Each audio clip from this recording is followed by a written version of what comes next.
Hello there, and welcome along to Season 3 and Episode 10 of the Gardener Ben podcast, brought to you in association with Peter Beals Roses, winner of 30 Chelsea Gold Medals and creating timeless roses since 1968. Go online and shop at www.peterbealsroses.com. Before we get into this week's exciting episode, I just wanted to make sure that you'd all found the time to listen to last week's episode with Sally Nex, and obviously have gone across to the Peat-Free Partnership website and signed the petition lobbying government to finally end the legal extraction of peat in the UK.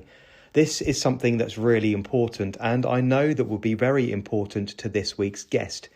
It's also quite topical, as what I've been doing in the garden this week requires large amounts of compost. Finally, most of the bare root roses that I'll be reviewing during 2026 have arrived. The headcount will continue to grow, and it looks like I'm going to be in front of between 80 and 100 brand new varieties for you next year. Around 40 of which have already been delivered and have been in rehydrating, and it's time to pot them up.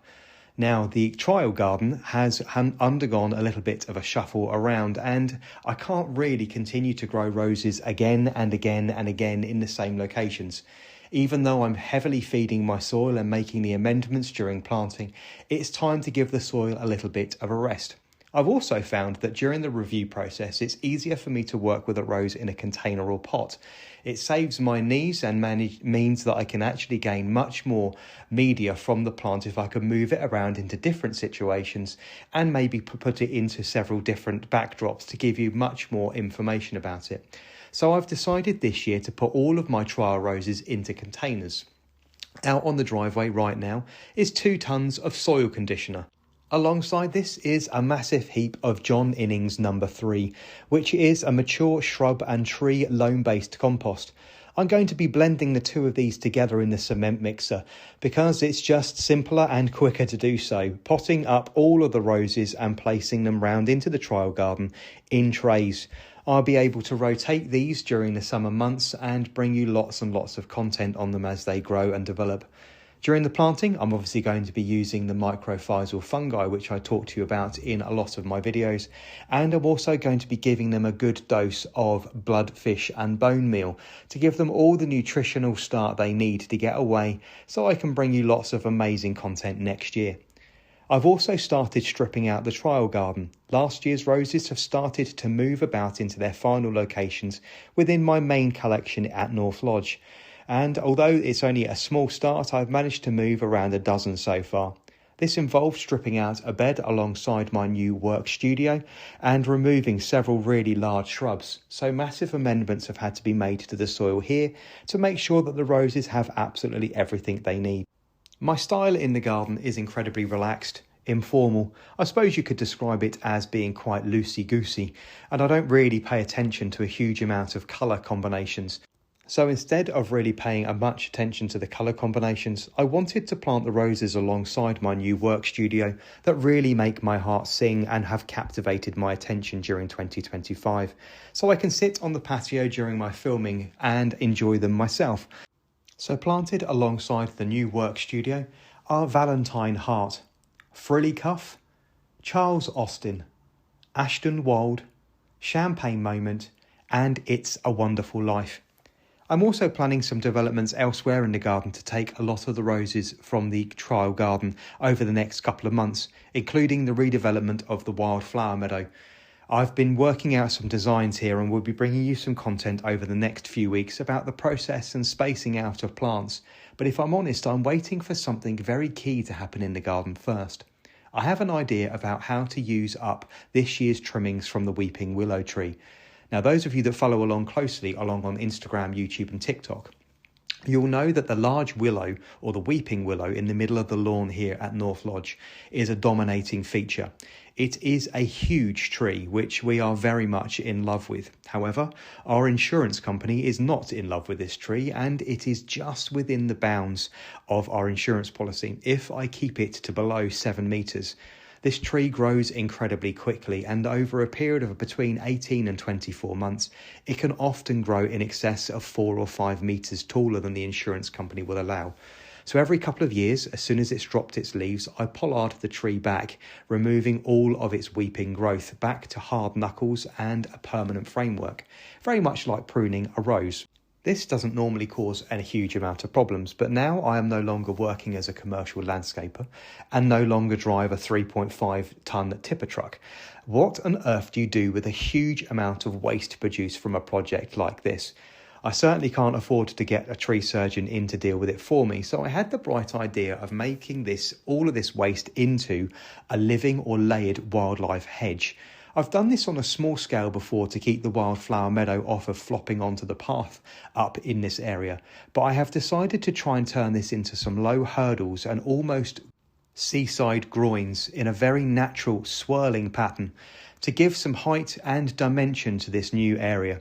I've been saving hazel spars, which I had excess from the garden, and I've been waiting for the weeping willow to finally drop all of its leaves so I can work with its long, whippy growth and weave it together into my hurdles.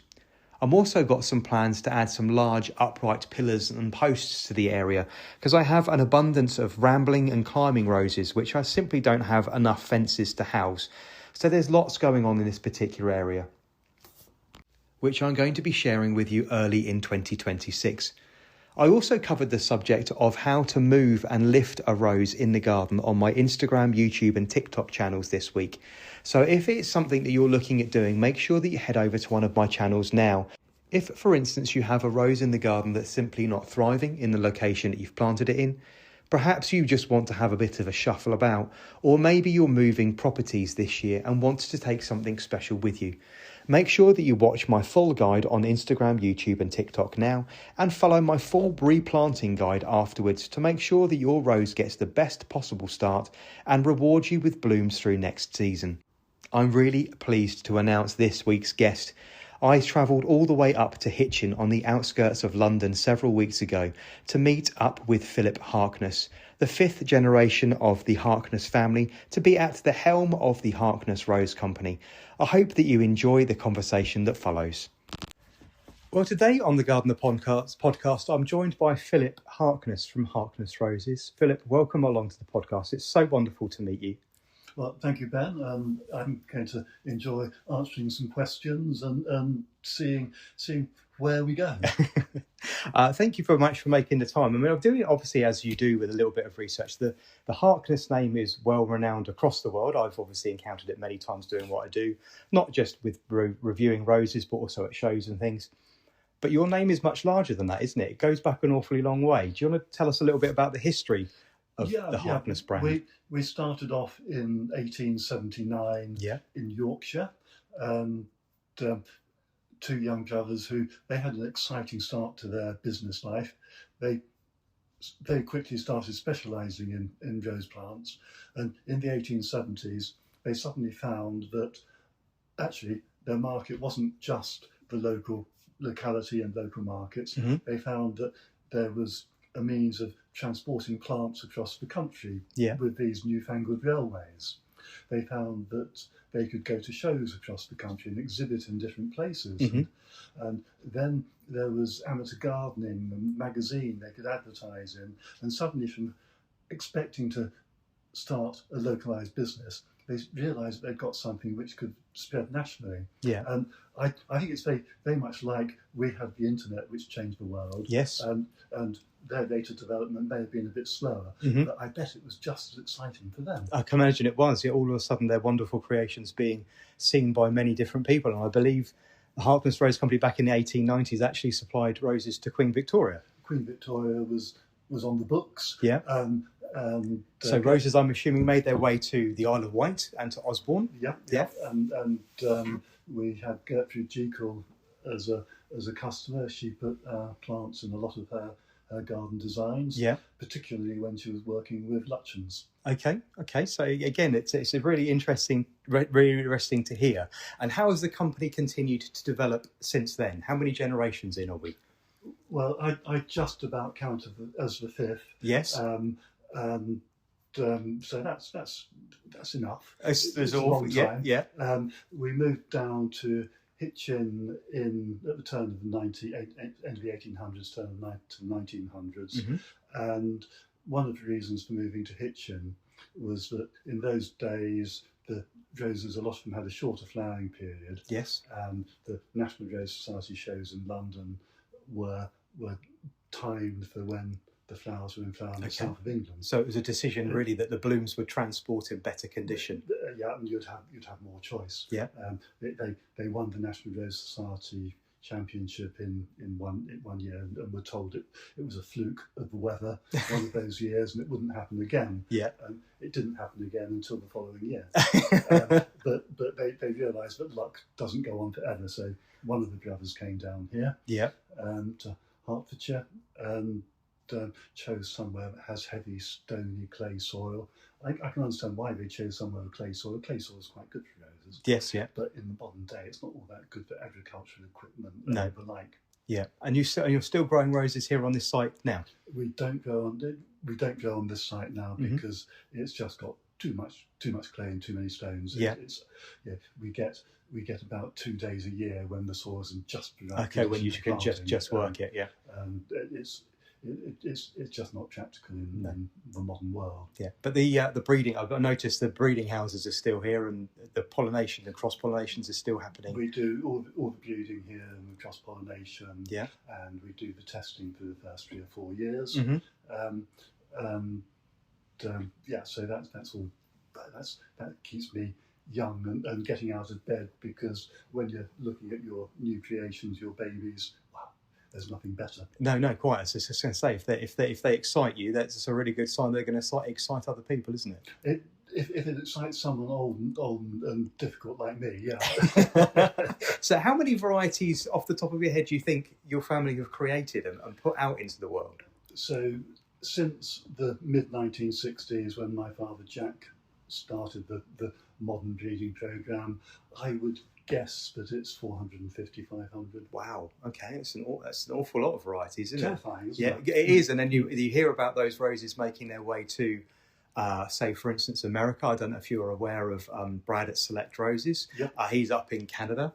I talked to him on the podcast last year, and he's using your stock to create creations of his own. So those 450 that you've created have gone on to create lots of other wonderful creations as well. Right. And I think a great example of that is the Persica ones with the red eye. Yes. Because it was in the late 60s that we started breeding with Harfemia persica, which we got plants from Iran. And Harfemia persica is haploid, meaning it only has one set of chromosomes. And it's not the easiest thing to breed with. There's one hybrid in Paris that was known of, and that was it. Yeah. So we got through first and second generation ones. We distributed those to a lot of people around the world, and most, if not all, but certainly most of the ones of the Persica with their red eye come from the stock that we distributed in the 80s and 90s. Wow. Okay. And the number of those about globally now is awful lot. Yes, yeah, awful lot indeed. Is there a particular rose that you yourself have brought through the programme that you're particularly proud of? I mean, recent years have seen you produce some beautiful plants. I mean, we're sat in the office here. I can see Joanna Lumley. I can see the very, very lovely Mary Berry. Mary Berry is one of my favourites of yours, along with, I think, is that the Menopause Charity Rose she sat next to? That could well be. Yeah, again, another favourite of mine. That's a fantastic variety. Yes, It's not a name that sells very well. No, it's actually, in the first episode of the podcast of season 3 was all about that. It was actually a comment I had on YouTube that spawned that particular episode about the menopause and a menopause charity. So it's funny that you should mention that the name. Yeah, it's interesting. It's something that affects 50% of the population. Yes, yeah, or 49.8 or something. Yeah. But yeah, it needs really to be waving its banner in a slightly different way. But when we launched that rose, that was fascinating because we had all sorts of celebrities at Chelsea Flower Show coming up, recording the effect the menopause had on their lives, and their recollections, or anticipation. It can be either. And firstly, I learned an awful lot, which means it was a good day. Yes, yeah. I think one of the most impressive contributions that was collected on that day was one from Linford Christie. Okay. And he was explaining how the experience of his partner going through menopause had affected her and him, and it's fascinating. Oh, wonderful. So is there a particular rose within the collection that you've been responsible for that is your personal favourite? The answer is absolutely no. Is it like selecting one of your children, is it? You can't possibly say whether you had a favourite. I was once heard to answer that question by saying, well, I can't have a favourite child, I can't have a favourite dog, no, I can't have a favourite wife, I can't have a favourite mistress, I can't have a favourite lover. So because when you're doing the breeding, you're always looking 5, 6, 7, 8, 9, 10 years ahead. Yes, yeah. And what's the best one is actually in the future. Yes. Always. If it's not in the future, yeah, then you've lost that absolutely little nugget of love. Yeah. Well, I suppose again you were talking about just a second ago, walking around the breeding houses and being captivated and your attention being caught by things. I said if you've been around roses all your entire life, as you have been, if they can still captivate your attention, they can really spark joy in you. That's a really good sign that you've got something good. It's fascinating, and I'm sitting here as one of the luckiest men. We're dealing with a species that can have 5 petals to 100 petals. Yes. It can go from 6 inches tall, or should I say 100 centimetres, or whatever, 150 centimetres, up to 15 metres. Mm-hmm. And the flowers can be from 1.5 centimetres diameter to 18 centimetres, 20 centimetres diameter. Yeah. There's so much variety. Yeah. There's so much colour. There's so much more. We haven't even tickled the surface. No, quite. So yeah, let's get excited. Let's look to the future all the time. Yeah, it's funny. One of the largest questions I get, especially on Instagram, is I get sent a picture. So, Ben, can you identify this rose for him? It was in such and such's garden. And, yeah, okay, send me an image. And you have to explain to these people there are probably hundreds of thousands of cultivars, many of which nobody knows about. I mean, they would be crossed in people's gardens. I don't know. Exactly. It's like, not really my, and you try and explain to them, this is not really my wheelhouse. I review product and I'm in front of product, and I can very, very quickly, when I come in front of a plant, if someone, for instance, went out and got me a plant from any of the UK breeders now, put it in front of me, very quickly I can work out where the plant came from, which kind of breeding house it came from, whether it was a Harkness rose, a David Austin rose, whether it was one of the team at Peterbilt's. Every single growing team, or Dickinson's, or everybody's got their characteristics that they seem to home in on. For yourself, what is it that you're really looking for? So I think the thing that has guided our breeding programme in the last 30 years was a decision that we made in 1994, mm-hmm. which was when we stopped using any fungicides on our trials. Okay. So at that point, our main focus was health. Goodness me, and you were well ahead of the trend then as well. The average opinion of me was absolutely, I was going to say batshit crazy, but I probably shouldn't. You can say that if you like, but again, if that's what people said. But because it was way ahead of conventional thinking, mm-hmm. And conventional thinking is such a bad thing because it holds you back so much. It does, yes, yeah. So we focused on health. Yes. We have always put as much perfume in as we can, mm-hmm. And that goes back 50s, 60s, 70s, 80s, yeah. Because that's important. Yeah. And one of the things I love about the modern roses is, and that's not just ours, it's breeders from across the world. If you look at a lot of varieties from the let's say the 40s to the 60s, or mm-hmm. 40s to the 70s, the intervals between the leaves is quite large. Yes. If you look at them now, the intervals between the leaves are probably halved, if mm-hmm. not slightly more. Yeah. And you get a much leafier plant. Yes, yeah. And you get a plant which is looking lovely, be it in flower or not. Yes, that's it. You get a much more rounded shaped plant. And it's all about, what everything is about now is it has to be easy to grow. Yes. And you need to have a plant, so you've got to have a plant that's healthy. And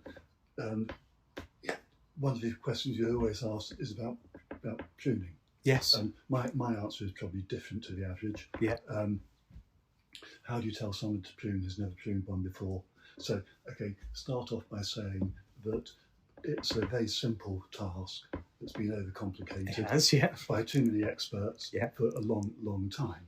Again, I think people find that they, especially on the internet, they'll find a YouTube video and there's lots of sort of people have heard little bits and pieces and they think you have to do everything. Again, I tell my followers to do whatever is right for you. Give it a go.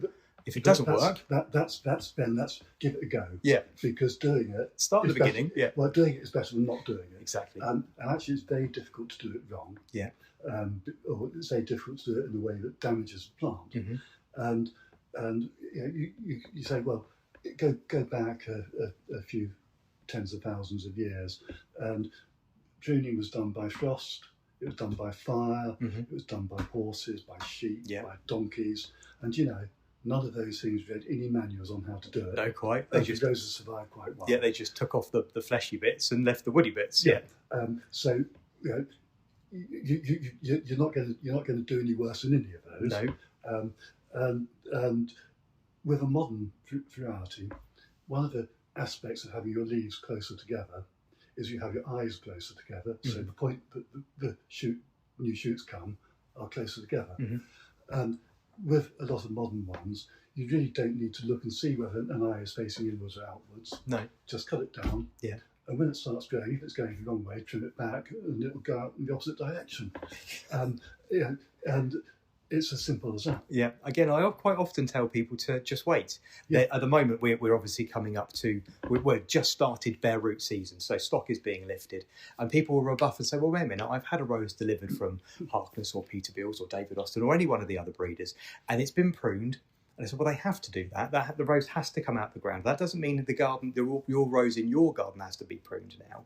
If you leave it a little bit later, let the frost do its work, do the cleansing of the spores and the fungal spores and what have you, clean up the dead leaves, your rose will then tell you where it wants to go. And if you're a little bit unsure, especially with the really, really spiky varieties that are laced with thorns, you sometimes can't tell where the buds are. So if you leave them a little bit later, sometimes towards the back end of February, beginning of March, you will quite naturally see growth coming out. You actually, I'll select that bud, and that's the one I want to lead with.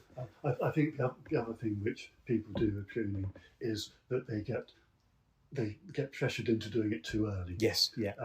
And yeah, if you leave it, let it get growing, and it puts shoots out in January, February. They get frost on them. They still look fine. They won't be. The frost will have affected them. Yeah. You're going to prune those off. Yes.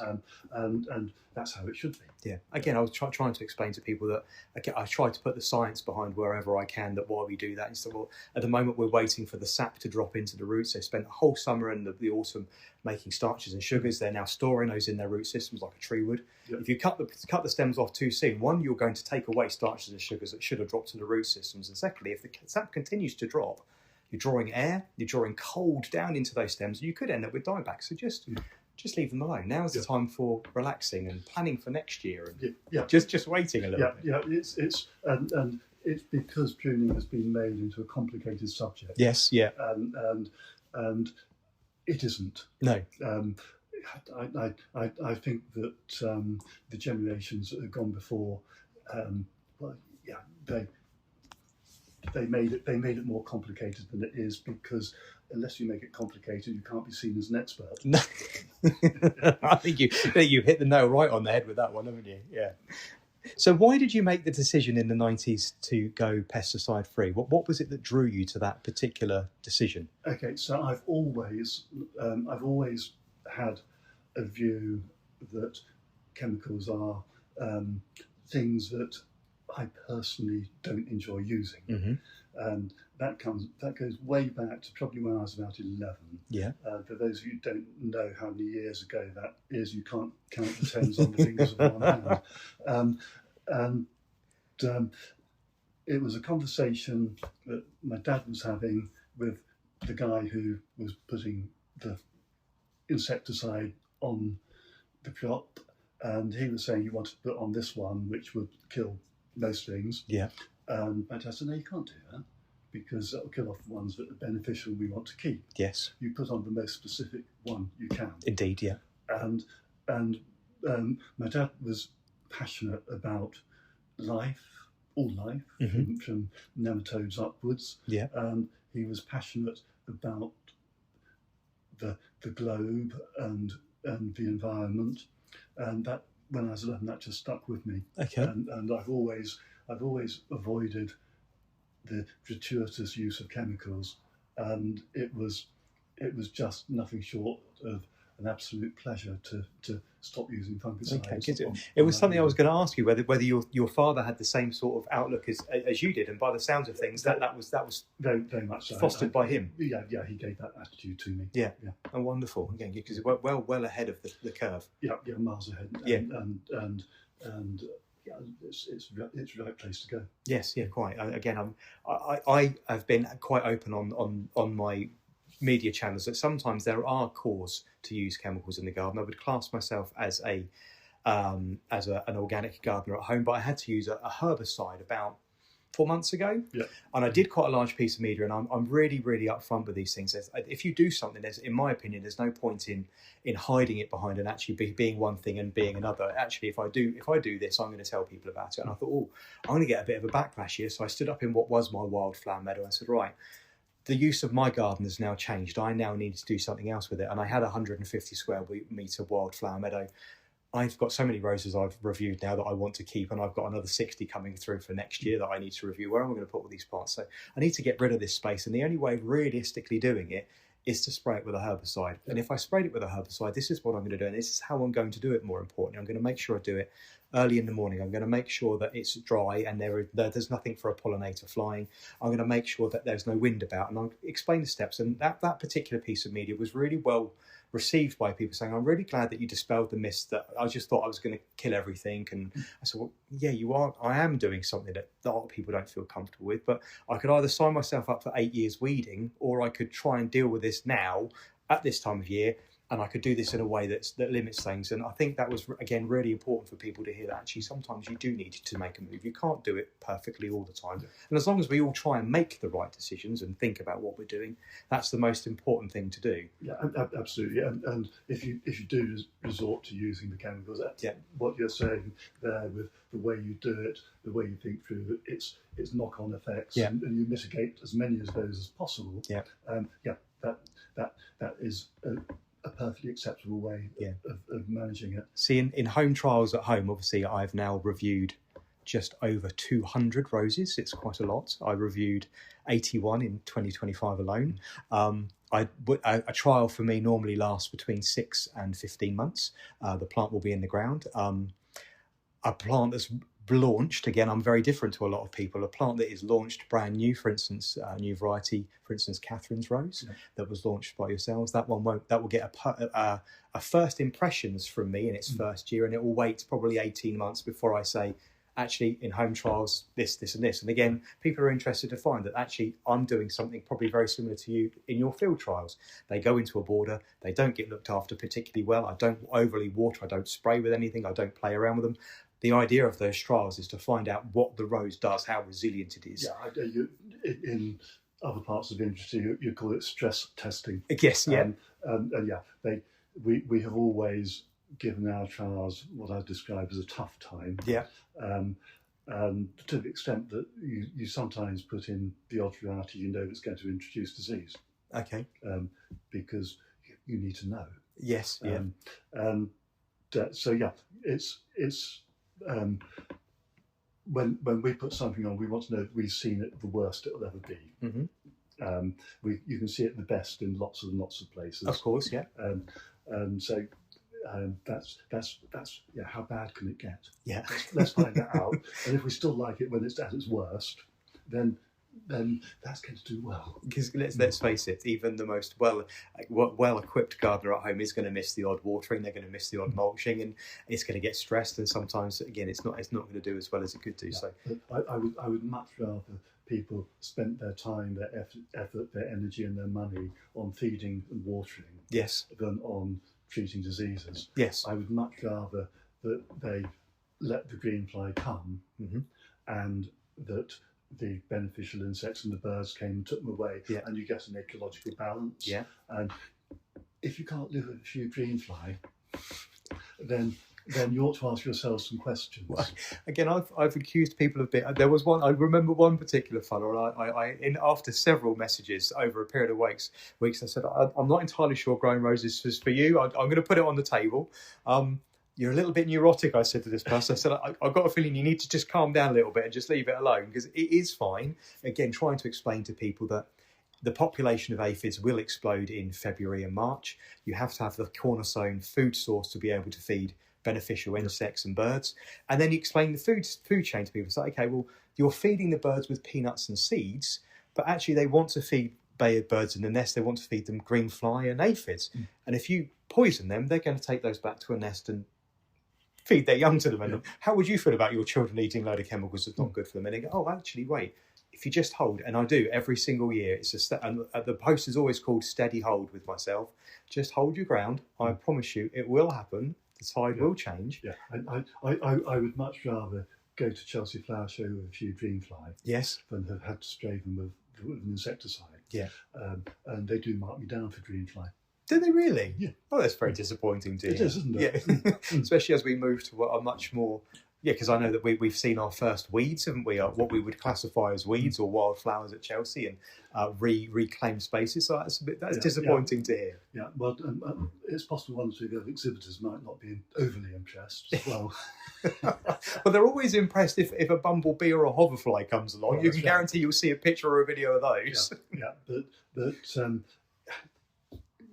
they're only they're part of our ecology. They're part of the life that we're living. Mm-hmm. And if at some stage all those greenfly were killed and never came back, the knock-on would be that other things disappear and eventually humanity disappears. Of course it does, yes. And it doesn't matter how big and clever we are. Yeah. We are part of a system that has got balances and checks in it. And we should really do all we can to not change the balance. Of course, yeah. Tread lightly. One of the few places where I don't think that progress is always wise or beneficial. No, quite. Especially when you don't fully understand the larger implications long term of what you're taking away or adding. There's a lovely story. I can't remember much about it now, but somewhere in the States, it might have been where they keep the geezers. Yellowstone Park, Mm-hmm. might be somewhere near there, where they reintroduced, I think, a few wolves. Yes. And within 8 or 10 years, the fauna had changed entirely and the flora had changed because of that introduction. Yeah. I can't remember all the details because I read it years ago. Mm-hmm. But a small number of mammals changed everything. Yes, yeah. Again, we've recently had beavers reintroduced near me, so it will be interesting to see what the knock-off end of the beavers is. Yeah, are they fenced in? Do you know what? I've said I have no idea if they're fenced in or not, but they're certainly there. I think I was up in Northamptonshire somewhere where they were reintroducing beavers, and the area was fenced in. I'm not sure how well a fence with wooden posts keeps beavers in. We won't talk about that. Yeah, it's like trying to put a little tiny door or keeping a horse in a stable, isn't it? It's not going to work, is it? So going back to, you mentioned a second ago about the Chelsea Flower Show. That always seems to be the very pinnacle of the rose season. That's when certainly the UK breeders will launch and give us a sneaky peek of the new varieties we're expected to see. When does the run up for Chelsea start for you? It starts about May the 30th the previous year. A couple of weeks off. Well, no. Well, you don't have any time. If you don't have a review immediately after the show, then your mind gets things warped and facts and details change. You have to start thinking about what was right, what was wrong, what you want to achieve next year, what you did achieve. Yeah. You actually have to start as soon as the last one has finished. Okay. And where can the public see you exhibiting this year? I think they can see us at Chelsea. Yeah. They can see us at Sandringham, which... Very excited for Sandringham. It's the first time. It's going to be a new show, isn't it, this year? Yeah, or new in its current form. New location, yeah. They can see us at Windsor, and there's another one, and my mind has gone blank. Oh, Gardens World Live in Birmingham. Ah, okay. Right, I have to make sure that I get up to the BBC Gardens World Live as well. It's not, because I'm right down south. It's a little bit of a difficult one for me to get to. not the easiest journey for you. But I have to make sure that I make the trip. And where are you drawing inspiration for these shows from? Because there's obviously a large pressure that every single year they have to be new and different and innovative, and you've got to be sort of showing something new and sparkly. It's an interesting question, that. And I've done an awful lot of Chelsea flower shows, and there's one or two exhibits which are remarkably similar to how they were when I first went. And we like to do something different. Yeah. It's quite difficult to do something different each year because there are certain limitations, and the inspiration. Sometimes we have a designer who helps. Sometimes it's our own inspiration. Sometimes the particular variety you're doing demands something. If you're introducing a climber, a new climber at Chelsea is always great fun because you want to have one that's 7 feet tall. Yes, so you started growing that either 3 or 4 years before you introduce it. Yeah. So you could say, when does this year's Chelsea start? Well, it started 4 years ago. Yes, to get a plant to that size. Yeah, it's a logistical and a technical nightmare. But most of it is internal inspiration, and we need 1 or 2 creative people. Yeah. You also need 1 or 2 practical people. Yes, quite. And of course, at Hampton Court this year, you had that wonderful piano. Yeah, we had that at Chelsea. And at Chelsea, with Elton John. Sense and Sensibility billowing out of it. Yeah, that was a really, really lovely. Yeah, well, Sense and Sensibility is a gorgeous, gorgeous reality. Yes, yeah. It's a small climber, repeat flowering. The flowers are very reminiscent of Felicite Perpetu, which is a popular rambler, but it has a divine perfume. Yeah.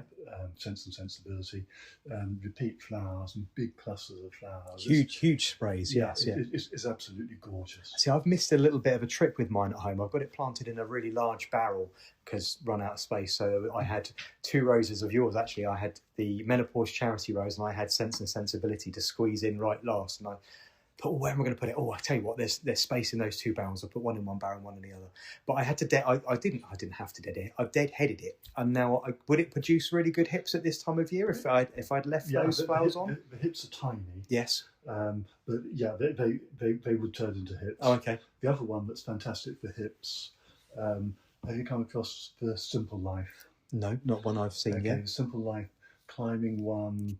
It's a single flower, nice large single flower, in clusters. And if you don't deadhead that this time of year, it has vast quantities of big bright orange hips on. It's gorgeous. Yeah, okay. Because that's something I'm going to be focusing on the next couple of weeks is hips, to try and again just add the extra dynamic of the garden. I love to leave everything in the garden, so really I like bringing those into the house for Christmas. So hips, I'm trying to explain to people that actually not all varieties will produce a really decent hip, and which obviously makes them very difficult to breed from if they're not producing. It can be the end of the line. Yes, yeah. I have to know, I mean, you said you wouldn't name a variety of yours that's your specific variety, but is there a rose that you've seen bred by another breeder that you think, I wish I'd created that? Is there another breeder?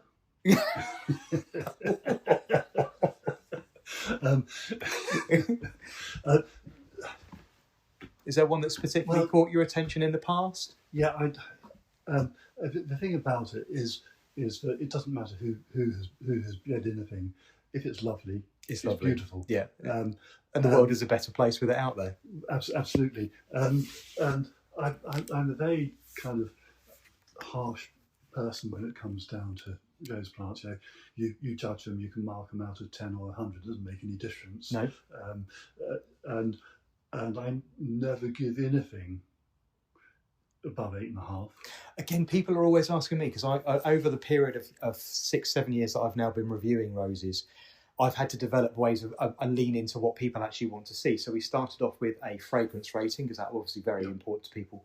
And people sort of do it out of 5. Well, 5 is, for me, is not a large enough score. It's too very specific. You need to go 4.2, 4.4. Yeah. So I said, okay, I'll give a rating out of 10. And then after that, the next year was a disease resistance rating, how the plant stood up to pest and disease attack, mould and all that kind of thing. Then the thorn count, which again, a lot of people with roses seem to be very, very put off. They desperate for the fragrance. They're literally chasing the fragrance, but they don't seem to understand that most of the fragrance comes from the heritage where they're really thorny. So unfortunately, if you get a really fragrant variety, you tend to get one that's, I mean, for instance, Mary Berry. It's an absolutely stunning rose, but those are some really big bulbs on that rose. They're kind of so big you can't fail to notice. No, quite. They're easy to knock off. And then after that, to different pieces, and I've now launched a pollinator rating out of 10. Yeah. So this year, for the first time, because there were so many roses that I reviewed, I had to start, instead of just my personal opinions, I started cataloguing them and adding up their scores out of 10, which gave me a mean score. Then I added an aspirational, or how the rose makes me feel, because I think a lot of rose growing is down to the passion and the emotion that the plant stirs in you, to give me a total score. And then that really shook up my rankings. It took a lot of the stuff that I was putting into my top 10 and top 20 and dropped them right down into the sort of 20s, 30s and 40s, and saw an awful lot of plants with better disease resistance and lower thorn counts, for instance, move up into the top. I'm slightly weird again. I love thorns. Yes. Again, it's not something that puts me off. And when I'm handling plants, doesn't matter whether I'm tuning or handling plants on the nursery, I never wear gloves. No. Again, I find it best not to, because I don't know where my fingers are. Well, what hurts more is if you're wearing a glove and the thorn goes through it. Mm-hmm. Whereas if you're not wearing a glove, you become more sensitive and you immediately know where they are. Yes, yeah. And in my case, well, I get pricked, I get ripped, but that's all part and parcel of it's connecting with the plant. Yeah. It's I'm respecting it. Yeah. Because I'm letting it do its thing. Yeah. And so it's I wouldn't recommend everyone did it without thorns. And I think people have an irrational fear of thorns. Yeah. One of the things that really winds me up is people who come and say, "Have you got any thornless ones?" Yeah. Because I've got grandchildren. Mm-hmm. And I said, well, "Did your grandparents have flowers, have roses in the garden?" Oh, yes. It's a very good point. Yeah. And if you say to a child, if you touch that, you will get scratched. It will bite you. Yeah. And how many times did you touch them? Oh, twice. Yeah. And what did you learn? Yeah. And why are you trying to stop your grandchildren from learning? Yes, yeah. About how to look after themselves, self-preservation. Mm-hmm. It's again, I get this question an awful lot with climbing roses. Oh, I'd like to plant a rose in a high. I had it actually just last week. Want to plant a rose on an archway into the school ground. It's like, okay, well, I'm not going to tell you can't. These are the ones that I feel would be really good. But is a rose the best plant to put in that location if you think it's going to cause you a problem? So instead of going for a thornless variety, maybe just plant something else. Yeah. Maybe put your rose on a wall where it's not going to see so much traffic. Yeah. And again, that's just being sensible about the planning, isn't it? Yes, it is. Yeah. And people they get an idea, and if it's their idea, they become attached to it. So emotionally involved. Yeah. So then it's more important than So is there? We've spoken a little bit about your move in the 90s to pesticide-free and chemical-free growing in trials, and a little bit about pruning. But is there a common misconception that you'd like to dissolve that people often think about roses? That they're difficult. Yeah. And again, a lot of that goes back to the fact it's been popular so long and it's had so many people give you so many opinions. Yes. I think when you've got a bare root plant, I think the first thing that confuses people is how deeply you should plant it. Yes. And how deeply should you plant it? Well, for me, my advice has changed. I personally plant with the graft just below ground now, or if I do plant with the graft just at ground level, I tend to mulch over it because I'm a really heavy mulcher at home. So, but again, people get hung up on the idea, and I get dozens of messages saying, "Well, I think I've planted it too deep. I think I've planted it too shallow." It's like, it will work itself out in the wash. You've given yourself a new point. It's now out the ground. Do what you want with it. Yeah, by and large, it will work itself out. But what has happened over the years is that you've had experts tell you should have the graphs below ground level, at ground level, and above ground level. Yes, yeah. And they're all absolutely correct, because all those experts are doing is telling you what works in their soil. Yes, yeah. And if they've got heavy soil, a sandy soil, a loamy soil, the answer's different. And there's not, like so many things in nature, there's not a rule. No, it's not a steadfast rule. No. And so you can apply that to planting, you can apply it to pruning, you can apply it to deadheading. Do you deadhead that much, that much, that much? Yes, yeah. That being sort of snapping the flower off, cutting 3 inches off, cutting 2 feet off. There's you do what works for you. Yes. You experiment. Yeah. And you learn. You observe. Yes. As the more you observe, the more you will learn Yeah. about nature, about the interaction of everything in your garden and your environment, and you'll just become more attached and aware and a much happier person. Exactly. So again, I tell to people that you're walking around. I'm not going to touch it because it's currently recording our conversation. But you're walking around with the entire world in your hand. You have a phone, a calculator connected to the internet, a camera, a whole data bank. I mean, my phone is literally just full of roses. That's all there is in there. Album upon album upon album. And when I'm doing a trial at home over a 12, 15, 18-month period, I will try and collect something in the region of about 200 to 400 videos and stills of a plant. And again, when I'm re-rating them at the end of the season, I will go back through all of those pictures. It's like, okay, how open is the flower in all of its different forms? What is the form? And again, I said, look, just make notes on your phone. If you have any doubt whatsoever, we have to keep changing what we're doing. Global warming is here. The climate is changing. And you have to make small adjustments every year. So make notes on your phone, take lots of pictures, put them in an album where you know you go back to. So I think that point of observing your garden, just being present in it, I think that's a really, really good point. Yeah, and you can't look at the calendar and say that, I pruned on the 15th of March, so I've got to do it on the 15th of March this year. No. One year it might be -5 degrees, and the next year it might be +15. Yes, you never quite know. Yeah, and anyway, don't prune too early. It's like late. If you prune in mid-April or mid-March, the difference in your flowering time would be 4 or 5 days. Yes, not a lot at all. If you say pruning later makes a day a week difference to when they come into flower. Yeah. Again, the other thing I get from people as well is that, Ben, the flowers you're showing us online are so big, they're so healthy. I planted this, and this is more YouTube I get this message on. I get these throwaway comments. I planted this, and I'm really disappointed. And there will be loads of icons and things after it. And okay, let's unpick this. Tell me what the process is. Where did you get the plant? How did you get the plant? How long has it been in the ground? And they often say, well, I bought it in late March as a bare root plant. It's like, okay, well, it's only the 1st of May. How can you possibly be disappointed with it? It's only been in the ground 6 weeks. And I said, well, the plants I'm showing you have already been in the ground for a year. A rose is a long-term investment. This is not a bedding plant. And if you look at the process the plants have gone through, it's been in a field for 3 or 4 years, some 2, 3, 4 years. It's been ploughed out of the ground, packaged up, sent off to you, possibly as a bare root plant or potted plant. You've then disturbed it again, put it in the ground. You've got to give it 12, 13, 14, 15, sometimes 18 months to get itself established, get itself away. Years 2 and 3 are when they really start to show their full characteristics, when they're going to give you the fragrance, the scent, the full colour and the full size flower. And people go, oh, okay, well, maybe I'll give it a little bit longer. It's like, well, yeah, I think with bare root plants in particular, a lot of the trouble and issues that people have with them are through being too kind to the plant. Yes. So you get a packet with your bare root plants delivered, and you keep it in the kitchen for a week. Or it's a bare root plant. In nature, it would be out in the garden. Yes. And if it's -4, it would be -4. It doesn't matter. No, quite. It wants to be somewhere cold. Yes. And people think they have to nurture it and keep it somewhere. Well, they have to treat it like a baby, like a plant baby. Yeah.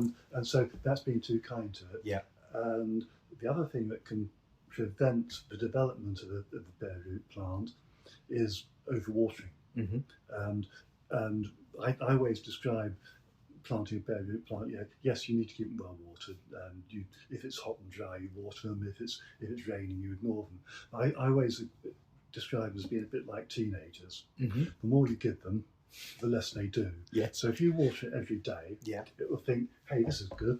Mum's coming along, putting water on me every day. I don't need to develop any roots. No, I don't need to go and look for it. I'll let Mum do it. Yeah. And it's just like a teenager that'll stay in bed all day and you'll go and feed it. Yeah. No, you have to treat them with kindness but an edge. Okay. Is where I look at it. Yeah. And as with anything in life, if you give it all at once, it doesn't do anything for itself. No, again, I equate this to people. So, well, I water every day. It's like, okay, please stop sort of spraying water over the leaves every day. You're better off taking a whole watering can to it once a week. Give it 2 gallons at once. Send that water right down into the soil. Make the plant look for that in the soil, in the subsoil, and then you will end up with a much more resilient, strong, and well-rounded plant that you would do just sort of titivating it all the time. And again, I think probably something that people don't realise is that plants, they either react to the conditions or they make a decision. Yes. And my grandfather says it's got 2 choices. Live or die. Yep. And guess which one's going to choose? Yep. 99 times per 9, it will choose to fight. Yeah. Yeah, absolutely. And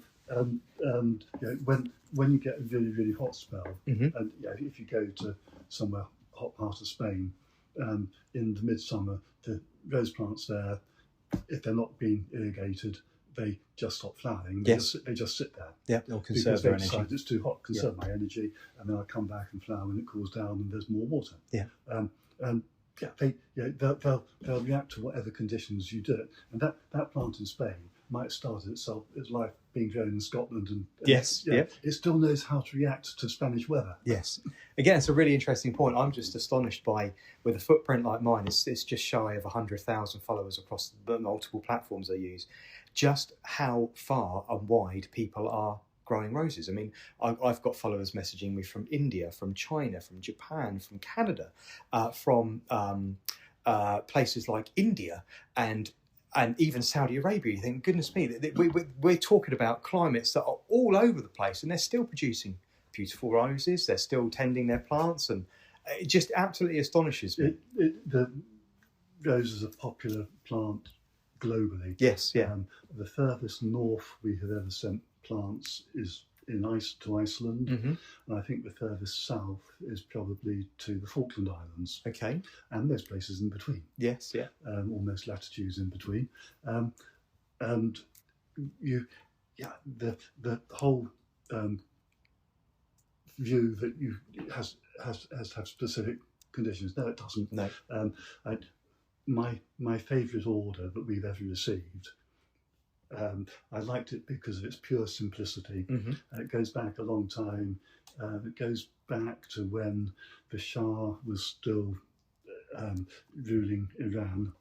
And it came from the university in Tehran. And it said, "Dear sir, please supply 100 of each in your catalogue."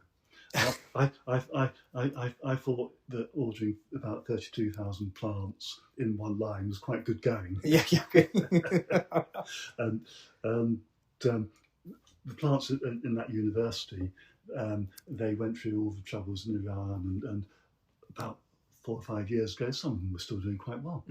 Yeah, it's. I'm sure they weren't always looked after, but sometimes they were. And their number one objective is to survive, and the reason they want to survive is because they want to appropriate themselves and be born of them and flower. Yeah. It's funny, I was talking to Robin from Heirloom Roses a couple of weeks ago. Their episode went out a week or 2 ago, and the furthest they've supplied plants is Zone 3. They have a cousin that's growing roses in Zone 3. I mean, the growing season is obviously very, very small.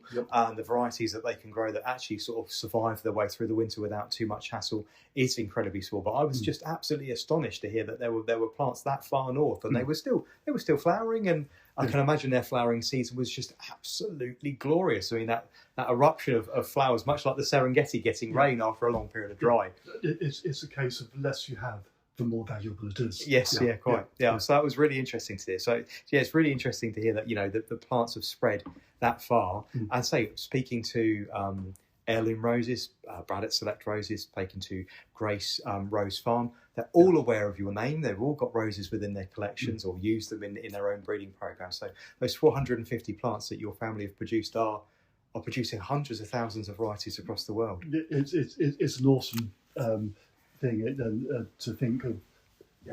When you introduce a new variety, there are going to be so many people that it gives pleasure to. Yes, yeah.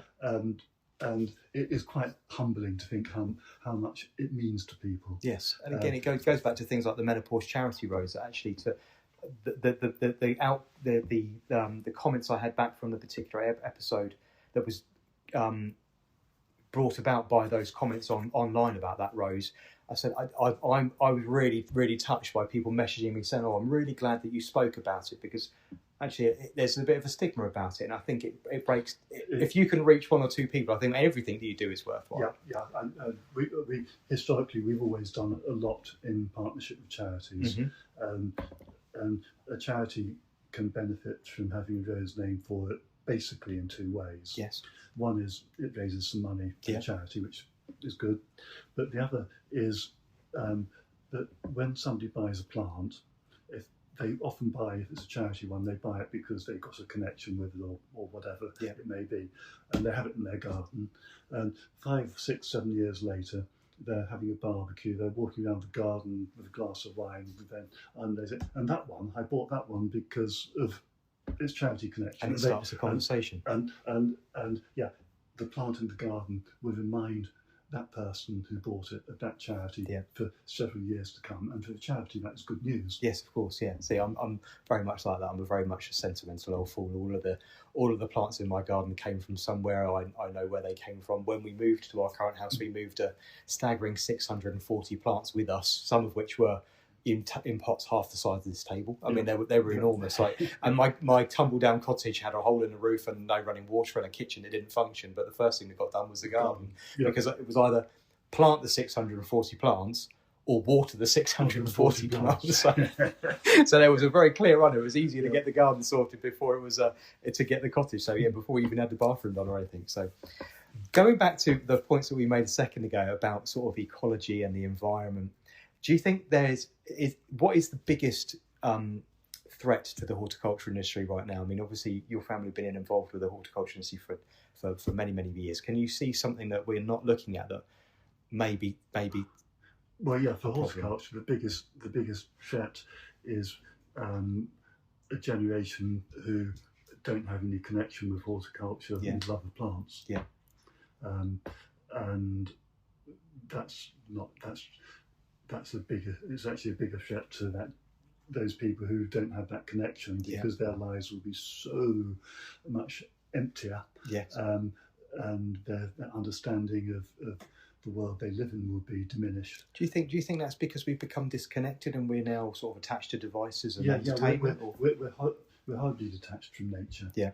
It's not just horticulture, but it drives me wild to see how little understanding there is of the development of, it doesn't matter anything really, the development of life, development of plants, development of anything. Yeah. They're all connected. Yeah.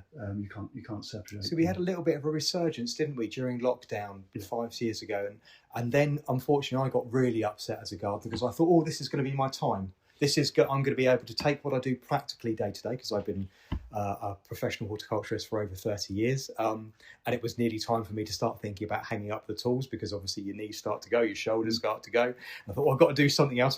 This could be the next stage. And then unfortunately lockdown finished and everybody seemed to go back to what they did before. And then unfortunately I think lockdown made it worse, because everybody went out and bought loads of seed trays and a potting bench and a greenhouse, and those things are now strewn in their... And a dog, yes, yeah. And those things are now sort of strewn and abandoned in their gardens, and they've gone back to their normal lives, which I found deeply, deeply upsetting. I think that... I don't know how you can't make people. I don't know how you encourage people to have a desire to have an in-depth understanding and a connection with all of nature. Yeah. Nature is the most fantastic thing. Yeah. Without nature, nothing exists.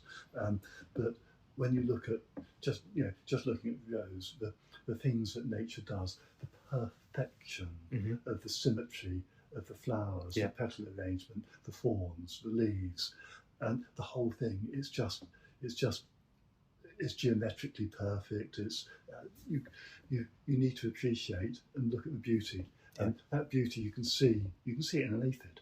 Yes, you can see it in a bee. Yeah, you can see it in a dog.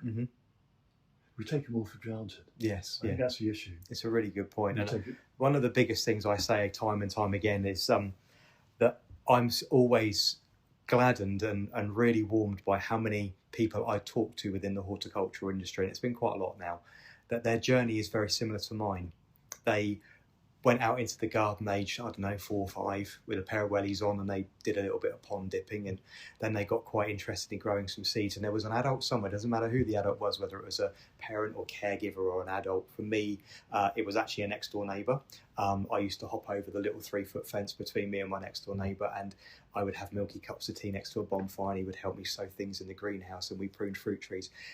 And every single story I hear from a lot of people that have entered the horticultural industry have had that imagination fed by an adult. And I keep saying to them, if you find a young person anywhere, doesn't matter what your relationship, whether it's a niece, a nephew, a godchild, a friend next door that's got a child, if you find a child, a small person with that passion, feed it. Whatever you do, just keep chucking a little bit of wood on the fire, and it will ignite into for me, a lifelong passion, something that's burned for 35 years. So yeah, and passion is a good word to know. Passion drives you on, and I don't know how it's instilling that, and I guess it is at a young age. It is much easier than in later years. Yes, yeah. And going back to we talked briefly about sort of Chelsea and stuff. Is there going to be anything new from Harkness over the next 12 months? I'm not asking you for a name, because I know you won't be able to do that. I'd be particularly disappointed if there wasn't. Okay. So, yeah, I can think of a new climber in December, I think. Wow. Okay. I can think of 1, 2, 3 that will raise their heads at Chelsea. Okay, so you've got a very exciting 12 months ahead by the sound of things. Yeah. But when you're breeding roses, every day is exciting. Do you find that quite nerve-wracking as well, bringing new varieties? I mean, I'm looking at the passion in your eyes and the way you're talking about the subject. You're taking the plants quite personally. So, do you feel a sort of an emotional attachment to them as they go out into the world, or a sort of protection with them? No. It's not an attachment. What you're actually doing is you're giving them their freedom to go forth and a lovely way of looking at it, and enjoy their lives. Yeah. And it helps if you've got a good team of people who are better than you at producing them on time for shows. Yeah. And I'm lucky that I've got people who know exactly what they're doing. Yeah. And tell me what I'm doing, and then we get on quite well. Of course, going back to the what you said about the breeding and the field trials and things, but of course, by the time the variety is selected for launch, you've done all of the sort of educate. If you were treating it as, for instance, a child, you've done the education and you've done the grounding, and it is then ready to go out into the world and be seen by people. It's going to uni. Yeah. Yes, it's going to have great fun. It's going to party. Well, that's lovely to hear. So we're expecting lots and lots of new roses from Harkness by the sounds of things for 2026 and 27 and 28 and 29 and 30. They're all in the pipeline. Okay, cool. They were created 6, 7, 8 years ago. Yeah, they'll you kind of. It gives you a very funny outlook on the world when you're dealing in such long time scales. Yes. Well, I suppose it must be very good for your mental health and well-being as well. So a lot of stability, moving slowly. Yeah, taking your time. Possibly, but again, that's another reason people should have a connection with nature and gardening. It is so good for your mental health. It is so good for your well-being. Yes. Yeah. Go out into the garden and just observe. Touch the soil with your bare hands. Yeah. Pick it up. Walk on the grass without your socks. Yeah. Yeah. Just learn to love that little bit of nature, because that's what supports you in your life. Yeah. I'm going to caveat with that something, if I may. I've recently gone on quite a personal journey with my mental health, and I found the garden actually had become my prison. We were talking a very long time. I had disappeared into the garden at a very young age to get to find somewhere quiet to be by myself, and I had gardened solid for about 30 years and didn't look up, and all of a sudden realised that actually I didn't have the ability to talk anymore. I'd carried an awful lot of weight and a lot of emotion, a lot of grief with me, and then didn't have anybody to talk to because I was always out in the garden, and I had disconnected myself. It's self-preservation. I'd taken myself, I'd locked myself. Don't get me wrong, I'd locked myself in a beautiful place. I'd created a beautiful garden, especially at home now. I've created a beautiful garden, but then didn't have the ability to sit in it, enjoy it, ever stop. I may give myself, and I used to say I probably gave myself one afternoon a summer to go, it's done, it's at its zenith, I'd sit, right, what's next? And I think that's really important that you ask people to actually, when you do go out into your space, to actually stop. And you don't have to go out and do something, you don't have to be pruning, watering, you don't have to weeding. Actually just sit in your space, just take a moment, enjoy it, watch the bees, watch the birds, listen to the, watch the clouds go by, whatever it might be, and just be present in the space. I think that's something that I have had to learn very, very harshly. And the pace is slower and it's a bit different, but I think it's very important. So that's my little caveat to add to that. Yeah, no, I can understand that, and personal experiences are different for obviously everybody. Yes, yeah, and it's almost as if you have come out of your personal prison. Yes, and a bit like my new realities that going off to union and partying, it looks like you're doing the same. Well, hopefully I've reinvented myself, hopefully. So moving forward, the company direction, it's just to wrap things up, is there another generation of Harkness coming through? There probably isn't anyone that's going to follow me from my family. Okay.